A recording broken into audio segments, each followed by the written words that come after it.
மனிதர்கள் இயல்பாகவே இரக்கமுடையவர்கள். இயேசு எனக்காக அழாமல் உங்களுக்காகவும் உங்கள் பிள்ளைகளுக்காகவும் அழுங்கள் என்கின்றார். இவர்களுடைய அழுகை இயேசுவின் கொள்கை பயணத்திற்கு தடையாக இருக்கக்கூடாது. சிலுவை தண்டனையை குறித்து அவர்களால் எதுவும் செய்ய முடியவில்லையே என்கிற கவலையிலும், இந்த சூழலில் அவருக்கு எந்த வழியிலாவது உதவ வேண்டும் என்கிற ஆதங்கத்திலும் அழுகிறார்கள். இயேசு சொல்கிறார், எருசலேம் நகரத்து பெண்கள் அழுகிறார்கள். அழுது என்ன ஆகப் போகிறது? நீ ஏன் அழுகிறாய்? யாருக்காக அழுகிறாய்? எதற்காக அழுகிறாய்?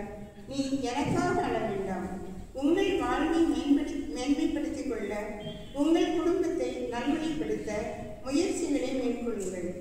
எல்லா பிரச்சனைகளுக்கும் அழுகைதான் தீர்வு என நினைக்கும் அப்பாவி பெண்களே, பிரச்சனைகளுக்கு அறிவை பயன்படுத்தி தீர்வை தேடுங்கள். உனது ஆடம்பர வாழ்வினால் உன்னுடைய விருப்பு வெறுப்புகளை முன்வைத்து வருவாய்க்கு மேல் செலவு செய்து குடும்பத்தில் அமைதியை குளிதோண்டி புதைக்கின்றாயே, அழுகை உங்களை பலவீனப்படுத்தும். பிரச்சனைகளை மன உறுதியுடன் மேற்கொள்ளுங்கள். நமது பதில்: இயேசுவே, உம் அருகில் நாங்கள் வாழ எங்களை மாற்றியறலும். அனைத்து பிரச்சனைகளிலும் அழுகை தீர்வாகாது என்பதை திடமாக கருதுகிறேன். இனி பிரச்சனைகளை எதிர்கொள்ளும் போது அழுவதை நிறுத்திவிட்டு அறிவின் துணையோடு தீர்வு காண கண்டிப்பாக முயல்வேன். ஆமாம்.